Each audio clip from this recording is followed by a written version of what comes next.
guys. Is this thing on? Hello, hello, hello. Hi. You know who everyone is now? The intro took care of that? Okay. So I am going to not start this in the most cliche possible way, but in like the third or fourth most cliche possible. The most cliche possible way to start one of these is to say, welcome, I'm so glad to have this amazing conversation with these esteemed writers, and then finish the paragraph and then say, you wouldn't believe it, but I didn't write that paragraph. A chatbot wrote that paragraph. That would be the most. I'm not going to do that. But because I think we're enough months into this thing now that we've all seen those things before, but I'm going to do a slightly different one. I was playing around this morning, and I did some auto completions, and we're going to get into what these things are that we're talking about in a little bit of a, explanatory way, but I figured it would be useful to just put some text on the table, as it were.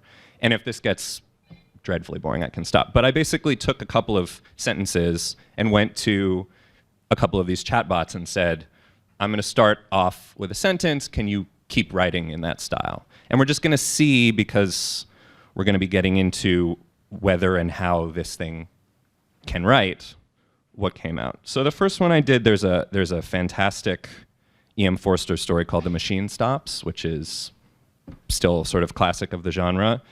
And when I put the first sentence into ChatGPT, it kept going. This is not a, you won't be able to tell which one is the bot. You'll be able to tell, but I'm just going to read what it spit out. So the first sentence is, imagine if you can a small room, hexagonal in shape, like the cell of a bee. It is lighted by neither window nor by lamp, yet it is filled with a soft radiance. That's the actual. And then the way it completed it was, the space brims with an ethereal glow, casting delicate hues upon the walls as if the very essence of illumination emanates from the room itself, illuminating the contours with a serene and enchanting radiance. So kind of like overwritten, kind of repetitive in weird ways, but not incompetent. Then this is what Bing did, which is the same underlying technology, but tuned differently. Imagine, if you can, a small room, hexagonal in shape like the cell of a bee. It is lighted neither by window nor by lamp, yet it is filled with a soft radiance. There are no apertures for ventilation, yet the air is fresh. There are no musical instruments, yet the room is filled with a faint melody. There are no books, yet the walls are lined with shelves full of knowledge. This is the room of the master, emoji of a wizard. And what's really weird about that is that I had the same reaction. I sort of laughed at how absurd it was, and then I looked back and saw that some of that was actually plagiarized from the original text, and some was just totally hallucinated out of thin air. I'm just going to do a couple more of these, and then we're just going to start the actual discussion. I did one of yours. Do you want me to do one of yours? Sure. Okay. Tired and preoccupied, I arrived in Berlin the next day to begin a three-month residency at the Deuter Center, out in the far western suburb of Wannsee. In this state of weariness and preoccupation, I embarked upon my journey to Berlin, brimming with anticipation for the creative sojourn that awaited me. The next day unfolded like a delicate tapestry as I stepped foot in the vibrant city, ready to immerse myself in the nurturing embrace of the Deuter Center. Right, so this is ChatGPT again. It has this weird habit of taking any affect and just making it this weird kind of corporate positive affect. So it starts with a very clear tonal signal, and it just inverts it because it's like doesn't believe that negative affects exist. Here's the Bing version. Tired and preoccupied, I arrived in Berlin the next day to begin a 3-month residency at the Deuter Center out in the far western suburb of Wannsee. I had been invited to work on a project about the history of German literature, but I felt like an outsider in this city that had seen so much turmoil and change. The Deuter Center was a modern building surrounded by a lush park, but it felt cold and impersonal to me. I missed the warmth and vibrancy of my home in Barcelona. That was Bing. I'm just going to do one more of these, and then we're going to actually get to it. This is from Megan now. This is Megan describing ChatGPT, and then ChatGPT is going to complete it. The model exists in an ether of pure signifiers, unhampered by the logical inhibitions that lead to so much deadweight prose. In the dream world of its imagination, fires explode underwater, aspens turn silver, and moths are flame-colored. Now here's ChatGPT. In the boundless realm of its linguistic domain, the model transcends the constraints of conventional logic. allowing ideas to intertwine in exquisite complexity. In this ethereal landscape, the boundaries between reality and imagination blur, giving rise to surreal visions where underwater fires dance with enchanting brilliance, right? This kind of like 7th grader with a thesaurus kind of thing. And then this is the Bing version. In the dream world of its imagination, fires explode underwater, aspens turn silver, and moths are flame-colored. The model creates its own reality where anything is possible and nothing is forbidden. It does not care about the rules of grammar or logic, only the beauty and power of expression, emoji of a paint palette. So I put all that on the table just to say, I'm going to ask both of you to explain what's going on here for people who are totally lost. What are these chatbots? What are they doing on some basic technical level? And what can we make of the weirdness of all this? Start? Okay. All right. So thanks, everyone, for coming today. Yeah, so large language models are basically, it's a type of technology that uses a neural network, which is a technology that's loosely based on how the human brain works in theory. And what they've done is basically fed a ton of data, a very large corpus of writing into these models. So a large portion of the internet, digitized print sources. And the model basically starts to learn patterns of sort of statistical regularities in the way in which language functions and creates a wholly original, usually most of the time original output based on what it's learned from what text it's consumed. So, you know, you often hear people say that it's a very fancy version of autocomplete. Which is true to some extent, right? The model is, in some sense, sort of just predicting the next logical word in the sequence based on what it's read. But it's also, there's, you know, a lot of sort of higher level concepts that these models pick up and learn about, you know, context, certain, you know, stylistic conventions, literary tropes that it learns just from sort of, you know, consuming this large amount of text. So it's doing. You know, I think that to say it's just a fancy version of autocomplete is a little bit misleading. It has sort of a larger understanding of concepts and context. But on a very basic level, it's a machine that is creating language based on its knowledge of syntax. It doesn't understand sort of the real world reference that it's talking about when it produces this text. So I suppose one thing I should add is that we should talk about reinforcement learning, human feedback, and that these things aren't totally automated. That the consumer products that we're interacting with have also been trained by people responding, saying this is correct, this is inappropriate, this is a good response, this is a bad response, and so the notion that this is a totally disembodied kind of mathematically based thing would be incorrect. I mean, the training runs that these models have been on have involved a large amount of human labor. Yeah. It's largely also been outsourced to the global south, and that's its own sort of ethical issue, but yeah. Yeah. Well, and we should talk about the labor aspects of this both abroad and here. Just to get a couple of more questions in this vein, I think one question that we have to get to eventually, which we might as well just start with, is essentially like how worried should we be? How scared should we be? We're on a literature panel, so we can talk about that specifically. But I think in order to get to that, I wonder if you can tell me if I'm right or wrong about this. But I've noticed what seems to me to be a kind of conflation between two kinds of skepticism or worry about this stuff. One that's in the vein of, we keep allowing these tech entrepreneur guys, mostly guys, to impress us with their purported brilliance and, that this idea that they're just going to be the drivers of human history and they're going to lead us into the future and we don't really have much agency in the matter, and we should be skeptical of the fact that they are capable of that or good at that or know what they're doing on any kind of historical level. And then there's another related skepticism, which is because they're maybe hyping things up, they have their own self-interest, they're robber barons, they then, the thing that they are selling is therefore not powerful or not capable of enacting real change in the world. And so I wonder if we can try to tease those apart and see, it seems to me that one can be quite skeptical of the motives of these companies and the way their labor practices work and the way that they do or don't have an inclusive vision of the future, without necessarily saying it's all smoke and mirrors and none of this is really going to be powerful or have an impact on our lives. Does that distinction make sense to you?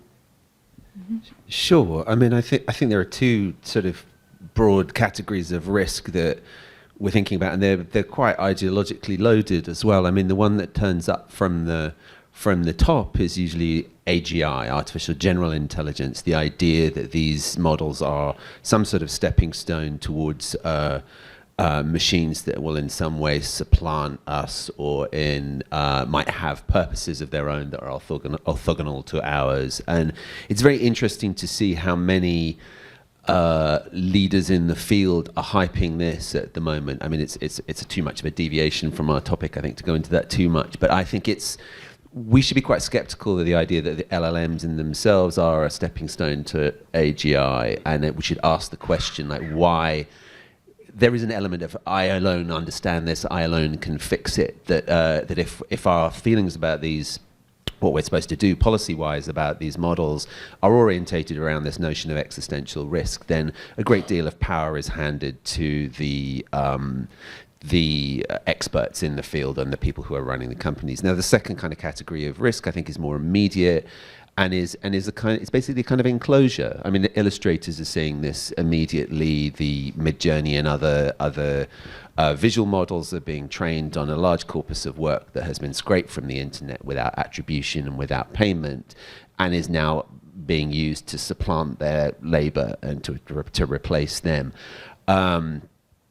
Likewise, in writing-based jobs, I think anybody who works in a kind of writing where you are flowing information through a well-understood format is at risk right now. I mean, you think of things like paralegals and so on, where you're kind of the contract doesn't change, the information you're putting into the contract changes.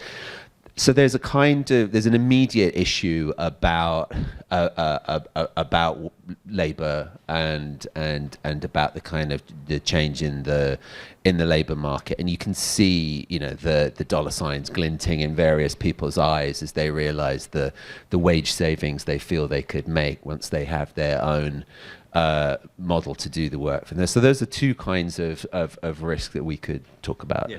Mm-hmm. Yeah, I would agree with all of that. I mean, I think I've been a little bit skeptical of the just how quickly, in the months since like ChatGPT was released, the conversation has gone directly to AGI, and this idea of we're going to have super intelligence and relies that whole discourse to me. I mean, I'm thinking even of like the open letter calling for a moratorium on AI research. Which, oddly signed by a lot of people doing AI research right. who want to make it feel even more dramatic. Right, and it's like, well, what is exactly what is sort of the underlying motives of this? I think there's a way in which that conversation serves as a distraction, from the very real harms that the tools are causing already and the ways in which they're disrupting our information ecosystem and the publishing industry in like more concrete ways. We already have seen sort of what's happening to digital media right now. There's been newsrooms that are closing. BuzzFeed is is already using AI to generate a lot of content. And I guess what I've heard a lot is that there's this narrative that people who are, AI is going to come for the low-hanging fruit, right? It's going to come for, these content mills, or it's going to come for very formulaic writing.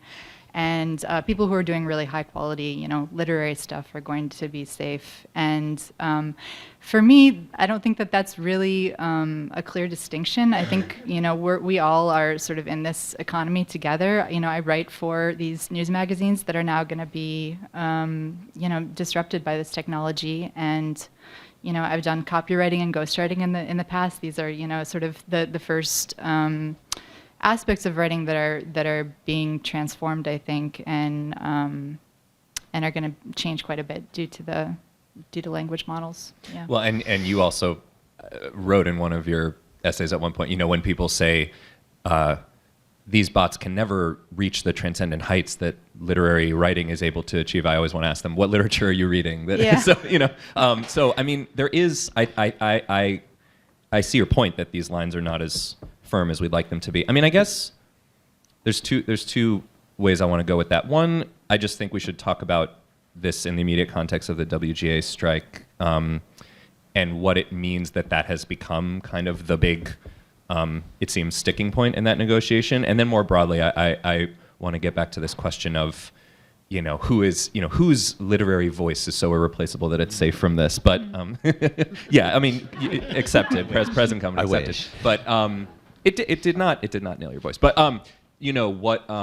let's start with the WGA thing, and why does this feel like an important moment with the AI negotiation specifically? It's the rights that the producers are trying to reserve for themselves. I mean, there's this clause that is the sticking point where they say they essentially want the right to be able to take any work that you do and then use that to train models. I mean, and clearly what is going to happen is that any holder of a large amount of IP, Disney or whoever it would be, has a data set there that is potentially useful to train people on. I mean, I've always kind of slightly hated those sort of screenwriting gurus who kind of break everything down into a formula, the 3-act structure and so on. But it's very interesting that for years producers have themselves gone to those courses and have used those kind of formulae to judge screenplays to see whether they are correct or not. And so there has been an element by which there's been a sort of feedback element by which screenwriting, I'm thinking particular feature film screenwriting, has become highly codified. You know where certain sort of beats are supposed to be. You know where certain sorts of reversals are supposed to be in a plot. And that has prepared the ground for a potential massive enclosure and a kind of automation. So I think the writers are very correct to be worried. I mean, if you want to buy something from me to train your model, that's a different set of rights to buying a half an hour worth of an episode of television. So I think at the very least there needs to be an understanding that these are different rights, that you're selling something different if it's going to be used to train a model, and then in the future that model will be used to output, to give you that Barton Fink feeling.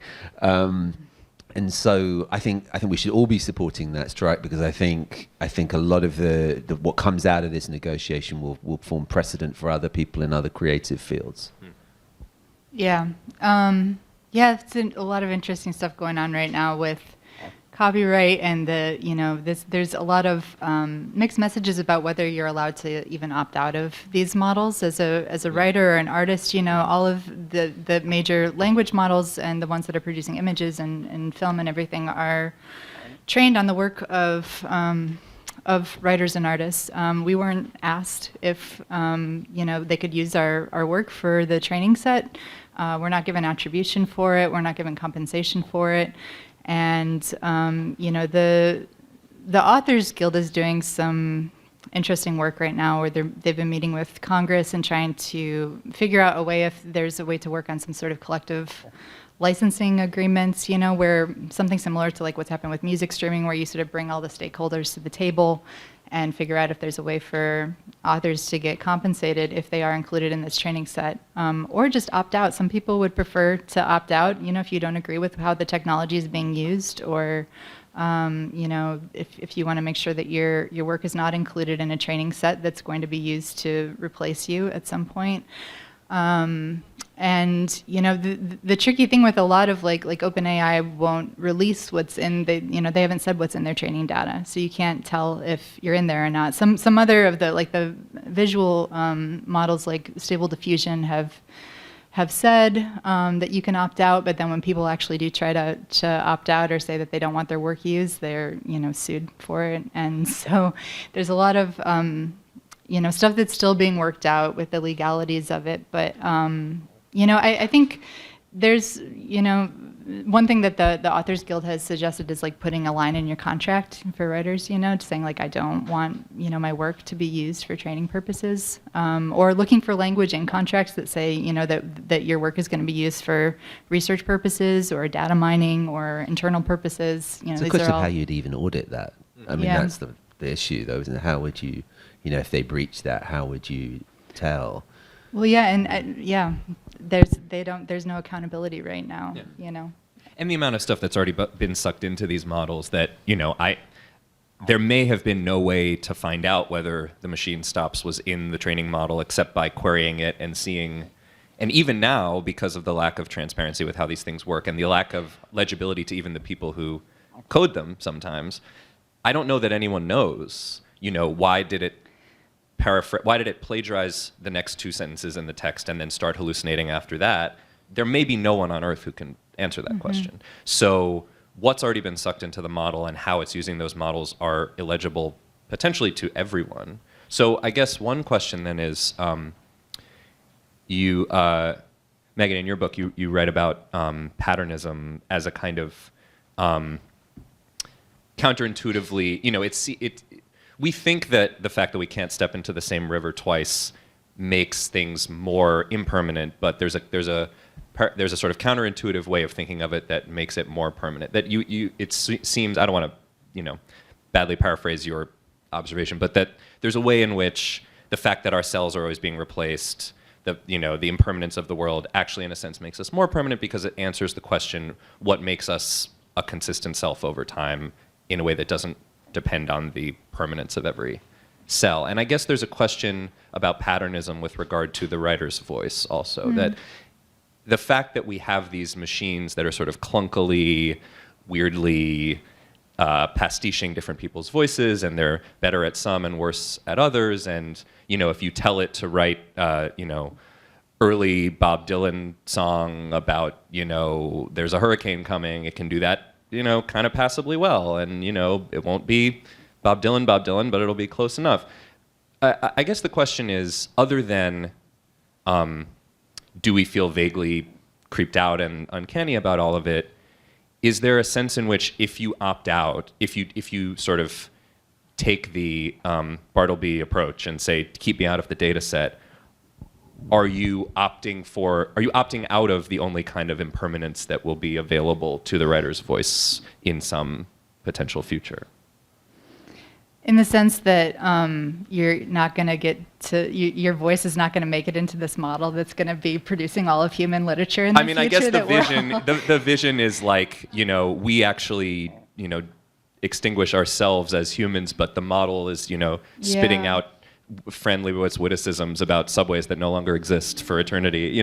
I mean, that's the super cartoonish version, but in the version where we can't stop the runaway train and these things are somehow dominant in our economy, do you then have a binary choice between opting in and opting out, in the sense that you would if you were to say, have no trace of your writing beyond the internet now? Yeah, right. Yeah, no, I don't know if you'll be able to opt out in that sense. I mean, it's clearly been trained on my work because I've played around with ChatGPT, and it can write, if I say write an essay about technology in the style of Megan O'Giblin, it will do something that is clear that it's read my work, but it just feels like this sort of cheap, this sort of not even a parody of my work. It's like, it's interesting you brought up that idea of voice and pattern, because I think about that a lot as what is that sort of, we tend to think of somebody's voice as irreducible. Style, what does that consist of? If it's not just the words, and if this thing is just producing words, what is there? But yeah, I don't know. I had, when I was in graduate school, I was in a fiction workshop, and I remember my professor said, you shouldn't worry about trying to imitate other authors. A lot of times writers are told, don't try to imitate authors that you admire. You should try to find your own voice and your own distinctive style. And he said, go ahead, imitate as much as you want, because you're never going to be able to do it perfectly. You're always going to be doing it in a way that's distinct, and something in you is going to sort of transcend that and shine through, no matter how hard you're trying to be somebody else. And that's a mysterious quality about voice. I don't know what that is, but I was thinking the other day when I was just playing around with these AI models, like there's something irreducible about the ChatGPT voice too, where like even if it's doing me, if it's doing Joan Didion, if it's doing David Foster Wallace, it all just sounds like this sort of like a cooking blog or something. Like it has this very like sort of self-helpy, very like you always feel very safe. You never think it's going to say something surprising or unexpected. It's just very smooth. And so I would hate that my voice, that's the version of my voice, the sort of GPT Megan that makes it into eternity Megan or whatever. At the HR onboarding meeting or whatever. Yeah. I mean, I suppose it's probabilistic, and it takes the center road through any kind of semantic field, and that's that faint air of cheese that hangs around all the text that it generates is clearly to do with that. Like, but it was familiar when you read out the text at the beginning, all the kind of enchanting, the kind of like the slightly sort of late romantic vocabulary that it had.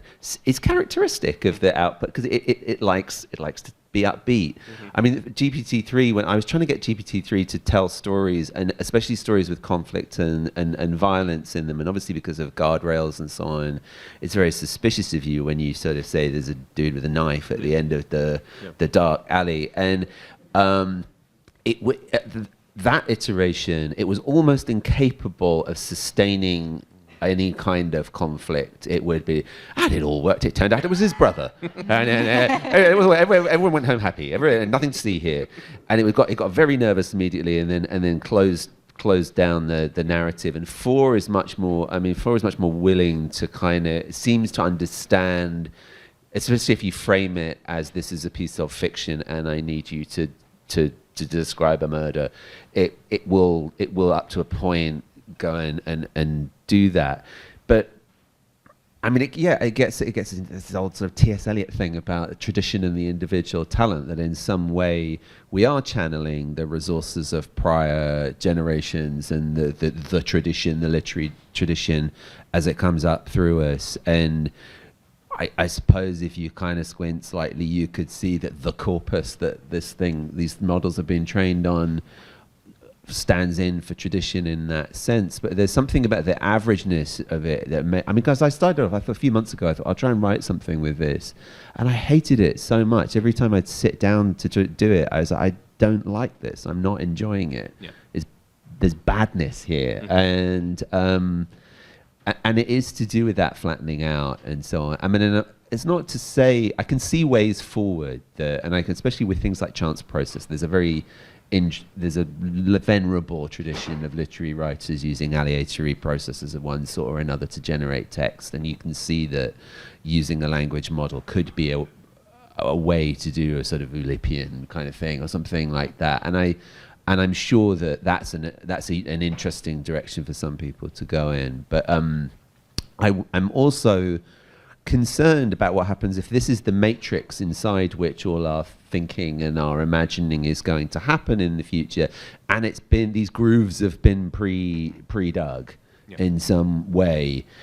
Then certain things become unthinkable, certain things become unimaginable that are at the moment imaginable, and so my instinct is to find ways to break it and to try and kind of work out how to not have that happen. But it's very early on with this, so I'm not sure how that happens. Yeah, I mean, there may just be at a really basic level all the sort of cheesiness of it, and the feeling that it always has an HR person looking over its shoulder. It may just come down to the Ted Chiang view is that when we worry about AI, we're worried about capitalism. We're worried about what capitalism will do to us through the channel of what will AI do to us, when in fact AI is made by people who are seeking profits.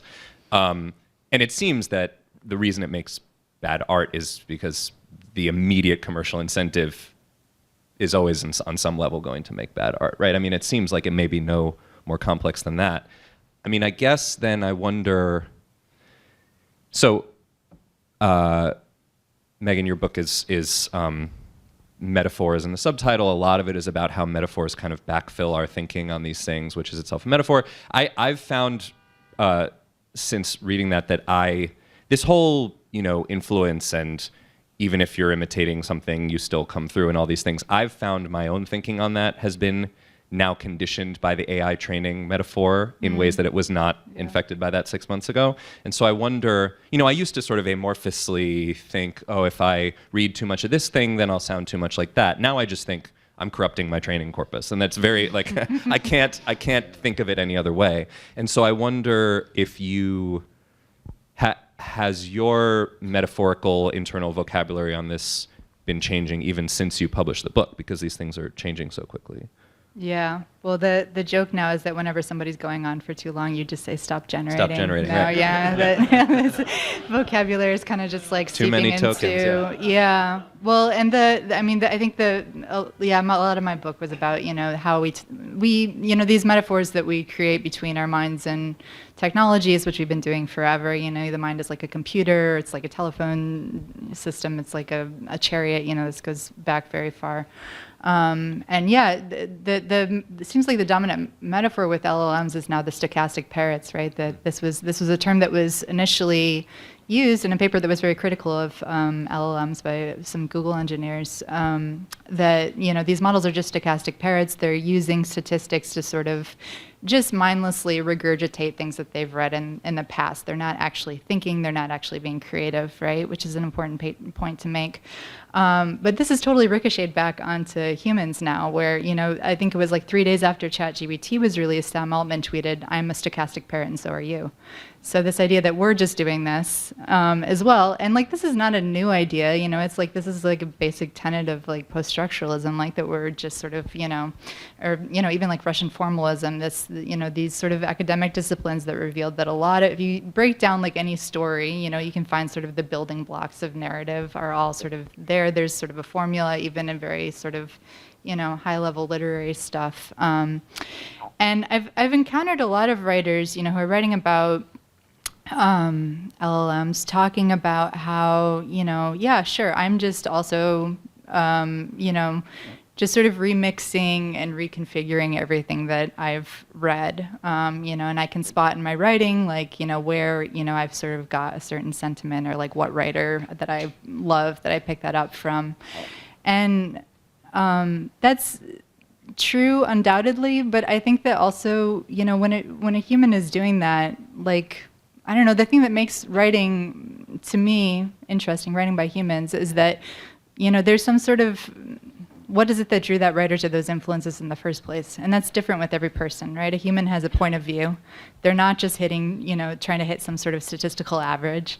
They're, bringing their embodied experience to it, which is part of that story of like what led them to be a writer, what led them to those influences. And that, I realize it's like I don't want to start speaking in vague sort of metaphysical terms about like the human spirit, but that there is something there that's not in the models, right? I don't think we need Geist in order to kind of defend the territory of the human against the LLMs. It's something more to do with reciprocity, which I think was what you were getting at. In the, I mean, there are many ways of generating a statistically unlikely text or a kind of surprising string of thoughts or ideas, but there is something about there's a profound sort of connection with a writer when that either there is a point of view, there is somebody out in the world who is struggling with these thoughts and who is transmitting them to you through the medium of a literary work. So that interactivity, that reciprocity is surely something about there's some of the value that we find in art is that connection. I mean, and I think you can use language models in incredibly productive ways to generate thoughts, to kind of bounce, but it's a much more solipsistic thing. You're not talking to anyone. You're using a tool in order maybe to expand your range of thought for a minute. I mean, so, I think we will find very, very useful ways to use, positive ways to use large language models, all the kind of economics and labor stuff aside, but that basic reciprocity is always going to be absent. Mm-hmm. Mm-hmm. Well, and just to hover on that, I wonder if there is, let's say that one day we have a profound experience of resonance or reciprocity with a piece of work. Let's say a piece of music, just to take it out of the sphere a little bit. And then it's revealed that that was, generated by an algorithm or something. I use music because that's already happened to me with music. It hasn't happened to me with language yet. But I don't know that in principle I could articulate a reason that it couldn't. And I guess I wonder if that were to happen to me, if I were to go home and read a piece of writing that moved me and that I felt some kinship with the person who wrote it and then found out that a person hadn't written it, would I then is there any way for me to set it up so that I don't then feel horrified and ashamed? Are we setting up a God of the gaps thing where we're defining consciousness in a way that we'll later regret?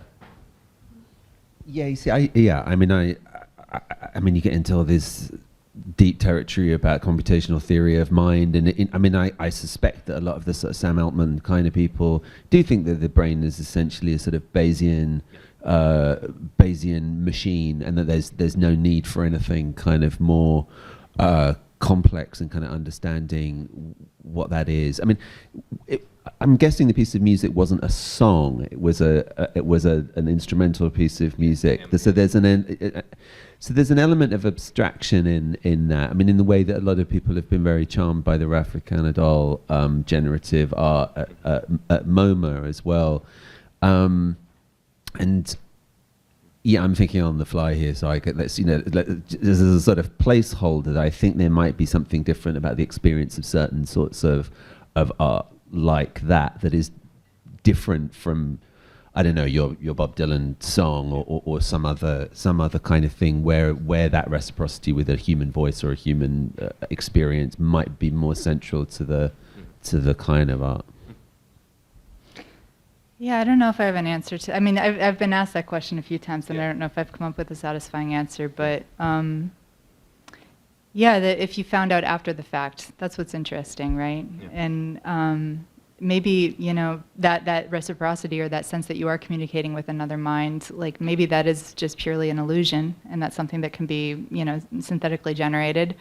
But I think it's telling that like if you found out that you had been tricked, it would probably change how you viewed the work. I think for me it would. I don't know if that'll always be the case, but there's something in which that maybe consciousness or that sense of meaning is in the eye of a beholder. That's part of how we constitute meaning is through that interchange, and that I don't know. To me, it's telling that if you found out afterwards it wasn't human, that would change it, because I think it would. I don't know. Yeah, it's an interesting. I mean, I guess part of what I would want us to avoid is this thing that we seem to do a lot, which is, well, sure, computers can do a lot, but they can't play chess. That's a creative act, and then they do that, and then we say, well, but surely they can't do this, right? There has to be some backstop other than the thing they've already achieved. Mm-hmm. So yeah, we're gonna start taking questions soon. I just want to tie this up just by kind of thinking about if there is a way that writing can move forward that isn't. So since we're on music, different musicians and different visual artists have taken different approaches to this already, right? So you have, for every, Drake who doesn't want the AI to be plagiarizing a Drake song, you have Grimes who says, bring it on, the more AI Grimes is the better, and just give me a cut of the revenue.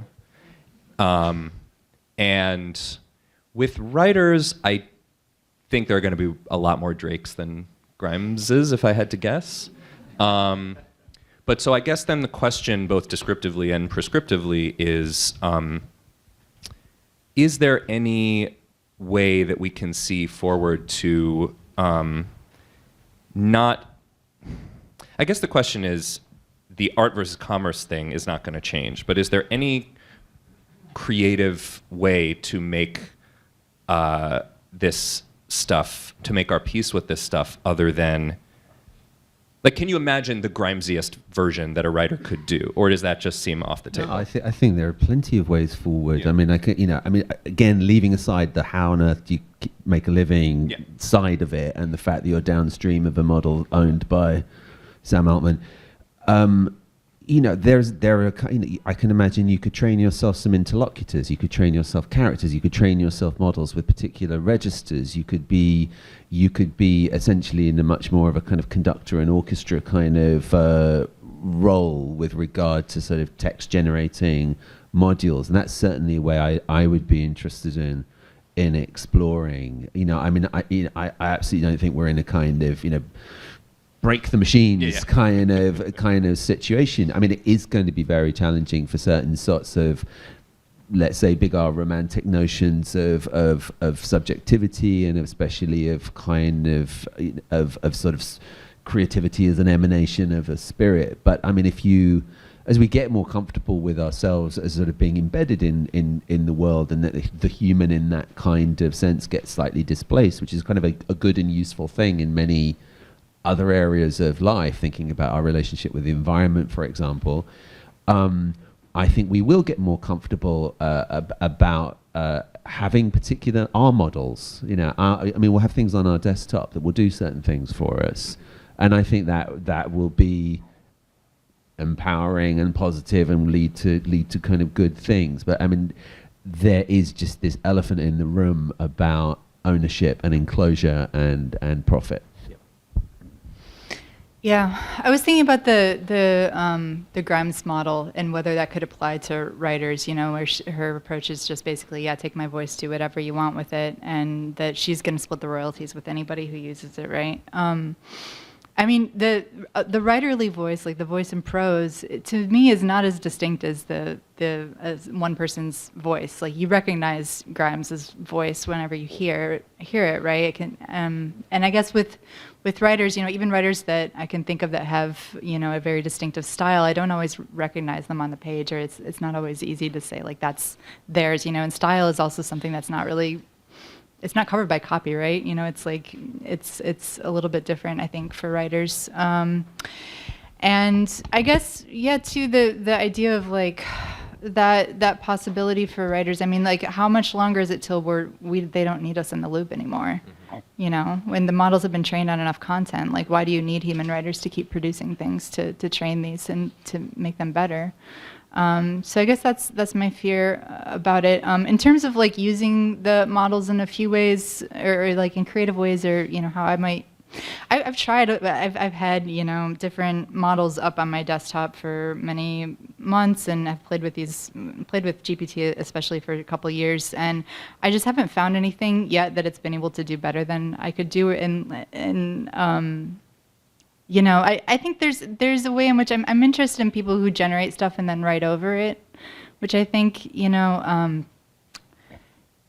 or sort of do something really interesting with the text that's generated, right? Almost like found poetry. So I've done this where I'll have it like, produce a bunch of Simone Weil or something and then sort of write over it. But it's like, why couldn't I have just done that with, the actual text? I don't know why I would need GPT to do that. But I think the thing I come back to too is like, the promise of these tools is that it's going to make writing easier and faster.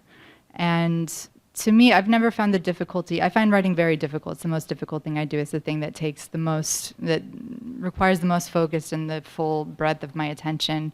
And I don't find that unpleasant. That's, the challenges of it. What makes it difficult for me is why I'm drawn to it. And so the idea that these tools could somehow make the process easier or faster is not appealing. I think most people who write, they're not in it for the output. They're in it for the process, and part of that is the difficulty and the challenges of it. Absolutely. Yeah, I mean, it may be that the only way out of the whole ownership work, how to make a living question is, in fact, to shack up with Elon Musk. So maybe Grimes has it all figured out in more ways than one. She's way ahead of the game. So, yeah, we're going to take a few questions from the audience.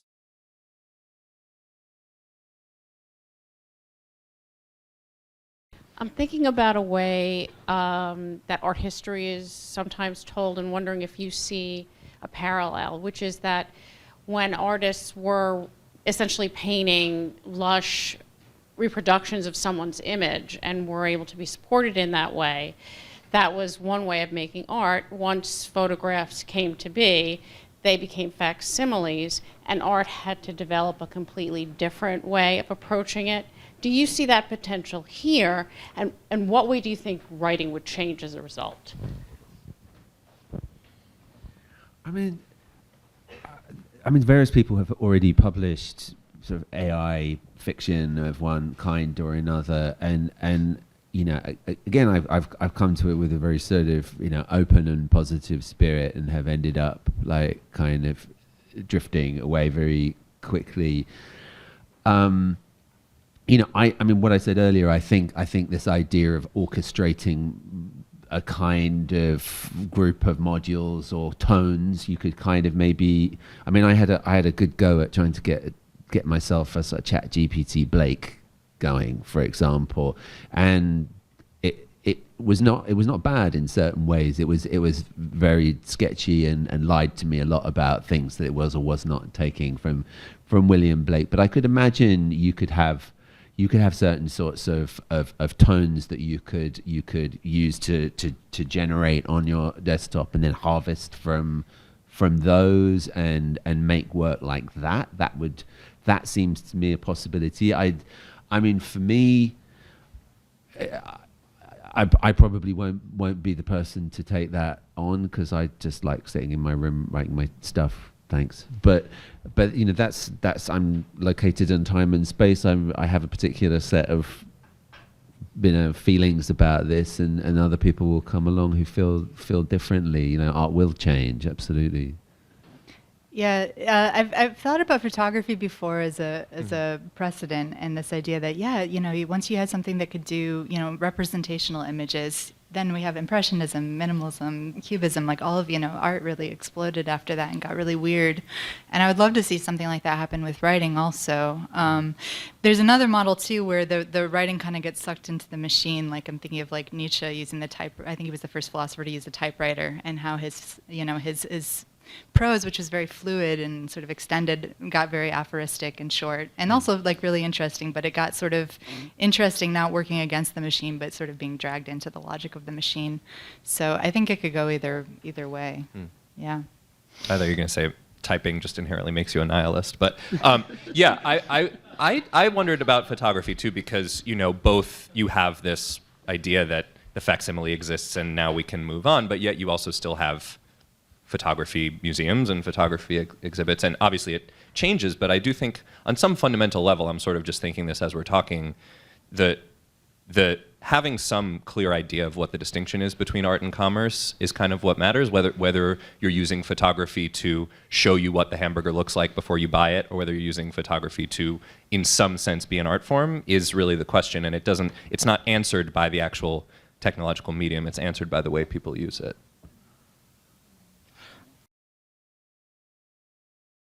Yeah, I just want your opinion about if you feel that we are a little bit like Luddites of this time, criticizing a machine that we don't know exactly what's the utility. Because at the end of the day, what's the function that is going to accomplish for us? And if we are hypercritical with just a tool.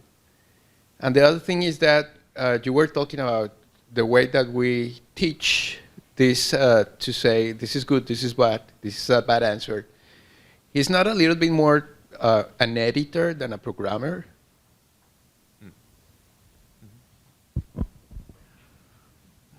I mean, we're in an odd moment with these things, because obviously they're rushing to commercialize them, and the immediate uses are going to be things like customer support and generating various kinds of, like I said, like legal documents or whatever. And those kinds of uses of language demand a particular sort of regularity and a particular kind of predictability and so on. And those are slightly orthogonal to literary uses of language. So, but I am interested in what happens when we say that's don't do that, that's bad. Yeah, we like that. There's a sort of reinforcing. I mean, it'll find an attractor. It will find a place. And then, if you want to get off that, how easy will it be to kind of to move away from these sort of statistically derived channels? I mean, these grooves that are being cut by these particular uses. But I mean, I suspect that we'll be will have kind of much more personalized models that are optimized for different kinds of things within a year. I mean, we're months into this explosion of sort of public conversation about this. But yeah, those are some thoughts. Yeah. It's a treacherous time to be writing and thinking about this so early, you know, or there's sort of this ongoing joke on the internet where, like, be careful what you're saying about AI critically, because the AI overlords are gonna, you know, there's gonna be a judgment day at some point. But I feel like that with the future. Basilisk. Yeah. Yes. Exactly. But with you know, just thinking about the future generally, and like, yeah, I mean, we're all just speculating a lot here, and I think I have felt generally in a lot of the tech criticism about AI has been very hesitant to have a sort of ludical stance, or being too skeptical too early. And there's a lot that's unknown. But I also think, you know, I'm old enough now that I remember, you know, the promises of these sort of utopian promises of the internet. This is going to democratize the world. Do you remember the metaverse? Yeah, the metaverse. Yeah, I mean, like, how many things? That was last year. Yeah. Social media was going to topple, you know, autocracies, and it seems like the same thing sort of happens in each of those cases, which is, you know, power gets consolidated into the hands of a few powerful companies, and sort of the same outcomes tend to happen, which are generally haven't been that great in my opinion. Mm-hmm. And I would, to that point, I would sort of, you know, I was mentioning before the kind of, I worry about the conflation of different kinds of skepticism, the kind of Luddite skepticism that says, smash it, throw it in the river, and the more informed skepticism. But I do, you know, taking social media and the metaverse and all these things as a metaphor, an instructive analogy, I think there's a kind of skepticism of social media that says, let's be aware that for every Arab Spring there might be a backlash, for every, you know, so many, you know, parameters on which to be skeptical, that does not then necessarily imply the corollary, and also this thing is not going to change the world in major ways, right? Change the world is, in fact, it's like the slogan of Silicon Valley, but it's not a positive thing necessarily. It just is a fact. And so I do worry a bit about getting so interested in saying, let's not buy the hype, this is smoke and mirrors, that we also then say, this won't change the world, because then we won't be prepared for the ways in which it might. And to the point about editing, I think we should also be clear that a lot of the labor that's happening in Kenya for less than $2 a day is more like editing than coding, but it is also, it's giving feedback to a system that it's possible that no one, including the people who coded it, really fully understands. And so a lot of what I think the kind of proposed regulation, if we ever get any, is sort of looking to do is to impose legibility requirements, not even transparency requirements, because you could be transparent about all the code, but it could still be a bit of a black box even to the people who coded it. So that does feel new to me. In the social media realm, we know, okay, you know, we're boosting this, we're de-amplifying this. In this realm, we've just stacked a bunch of layers of computing power onto a thing, and suddenly it has these weird, creepy, quasi-sentient effects that even the people making them don't understand. So that does feel new and worth worrying about to me. Hi, yeah. So you guys were mentioning that some people are calling for a moratorium on this, and kind of also talking somewhat separately, but I think they're sort of connected, about how there's an inherent market failure here. And the way I'm thinking about this is, well, isn't that the job of the government to step in where there's a market failure? And kind of what we're talking about here with writers going to Congress and asking for kind of inserts into clauses, is that maybe far too small of a government intervention? Should we maybe be thinking a lot more broadly about, instead of maybe a moratorium on this, what if the government is the one developing the AIs and we completely remove the profit incentive? Do you think there's any utility in setting up some sort of maybe public agency or a distinct bureaucracy for this? I mean, I can see a role for government in deciding to protect certain values or I don't know, aspects that. But I mean, have you seen who's in government? I mean, the kind of I mean, it's like kind of, does it connect to the internet? I'm concerned that you know, you see it in hearing after hearing. The tech guys turn up to the hearing. They run rings around very poorly informed legislators who seem completely incapable of even understanding the domain that they're expected to legislate on. And so, I mean, the idea of handing some sort of absolute power over to those people seems like inherently bad. But you know, I'm very far from being a kind of Silicon Valley libertarian. You know, I think there is a role for government in shaping our collective life. I wish we had that there was just better informed people in those positions of power, because those hearings tend to be just painful to watch. We could skip a few steps and just give it directly to Raytheon, and then we would have that. I similarly am not... Smart bomb. Yeah.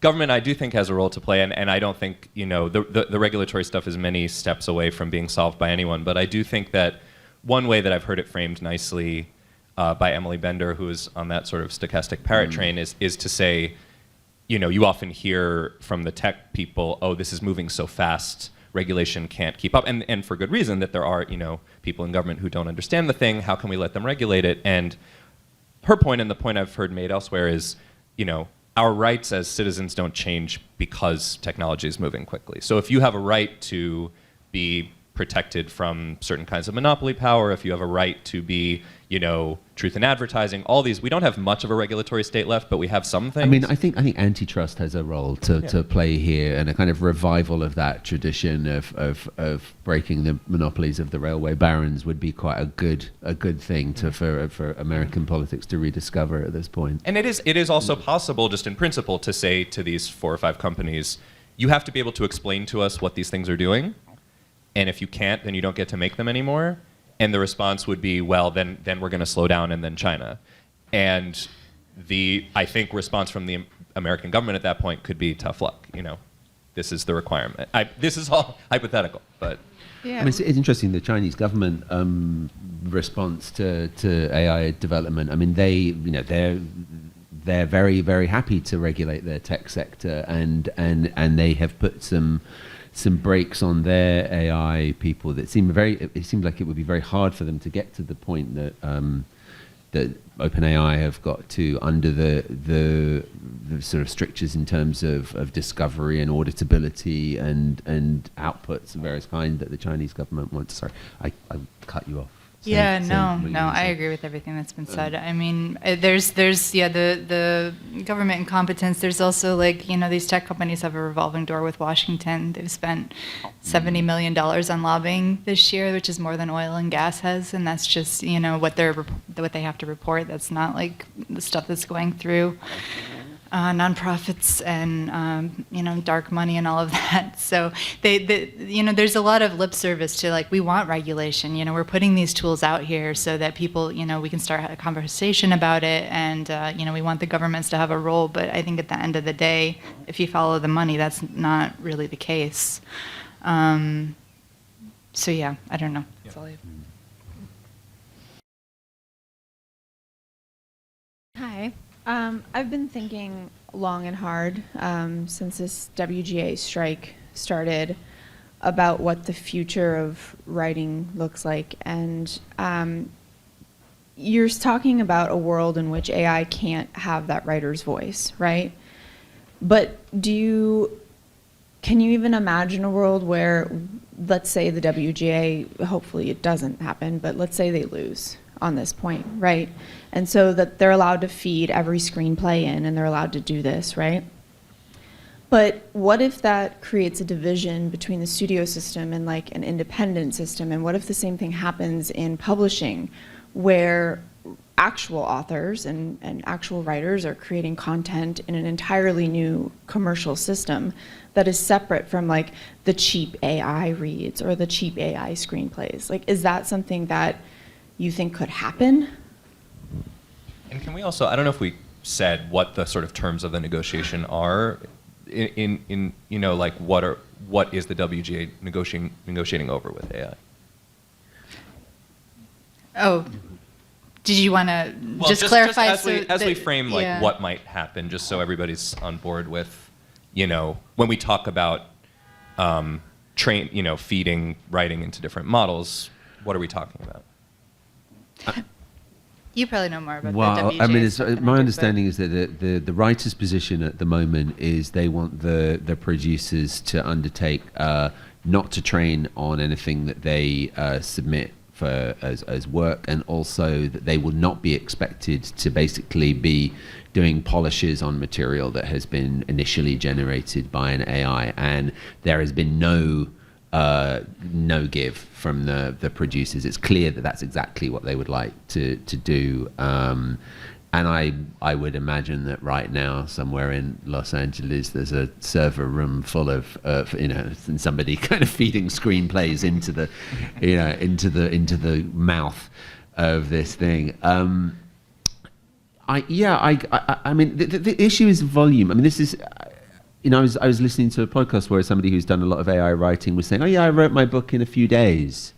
And I was like, well, okay, I wrote my book in 3 years, and there are many other books I could read that had that level of intense kind of care put into them. So I would probably choose not to read the thing that had been produced very quickly. So there's a kind of quality issue. I mean, maybe my 3 years is garbage, and somebody else and the AI can do that in 2 days, but maybe not. But there's you're kind of asking about a sort of two-tier system emerging, and I imagine there will be some sort of commercial role for quick and dirty narrative content of some kind of produced by content farms, and that people will consume that. I mean, there's already kind of weird bits of YouTube which seem to be like sort of largely automated kind of children's animations and so on, really kind of very uncanny valley material. So yeah, I guess that's going to happen. And then how we feel about it, what we choose to consume and what we choose to value will emerge, I suppose. But I don't think there's any doubt that will be tried, and if people want it, then it will carry on being made. I think I've heard that too before, that this idea that it's going to take over a lot of the we'll have a lot of AI generated self-help and really formulaic fiction and cookbooks and this stuff, right? And that there's going to be still a market for some more literary type work, but the market for that type of work has always been very small, right? And publishers typically subsidize that by having bestsellers, the stuff that is going to be very easy to automate. And so I'm just curious about what is this going to do to the whole ecosystem? If publishers aren't getting that revenue from a lot, the sort of mass, very popular types of fiction that will be easy to I think the market's going to be flooded with that type of stuff through self-publishing, people using AI tools to generate this very quickly. Our publishing house is still going to be able to have enough revenue to support the type of work that doesn't have as much of a broad appeal. It's not as profitable, but is still deemed to have some sort of literary or civic significance, right?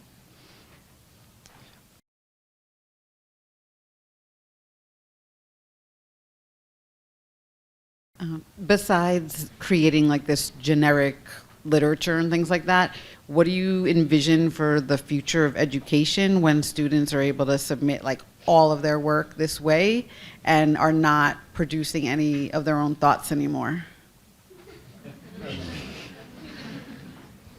Yeah, there's going to be a lot more Fivers, aren't there? A lot more kind of actual kind of face-to-face testing of people's knowledge. I mean, you can't just submit a paper. I mean, I've heard anecdotally, I think it was Cardiff University in Wales and in the UK, the kind of they can see what sites people are visiting on their academic network, and there was this massive rocketing in visits to ChatGPT, and then in the final papers for all their undergraduates, they discovered that over half the material being submitted was generated.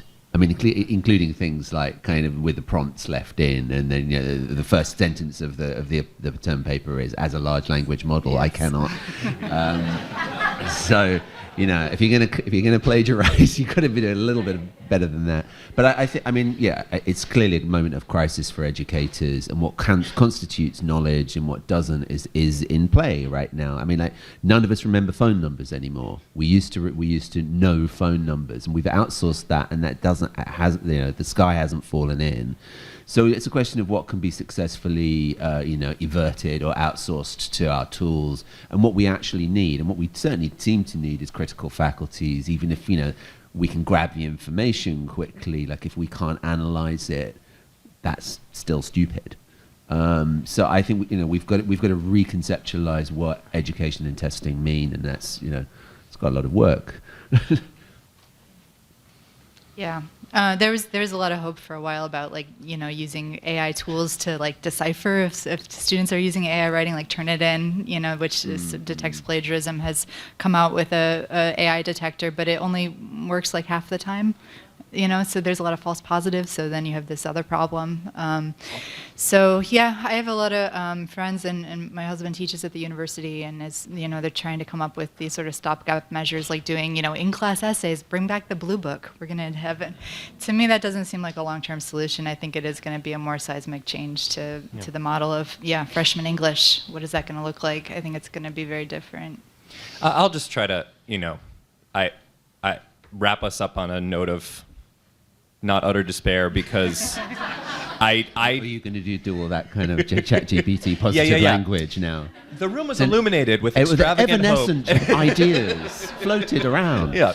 I hopefully will not do that. But I mean, I guess it's a very weird kind of hope, and I'm not usually able to do this, but I do hear in what you guys are saying that just back to the art and commerce thing, I don't think any of us feels that the machinery of commerce is going to slow down anytime soon on this stuff.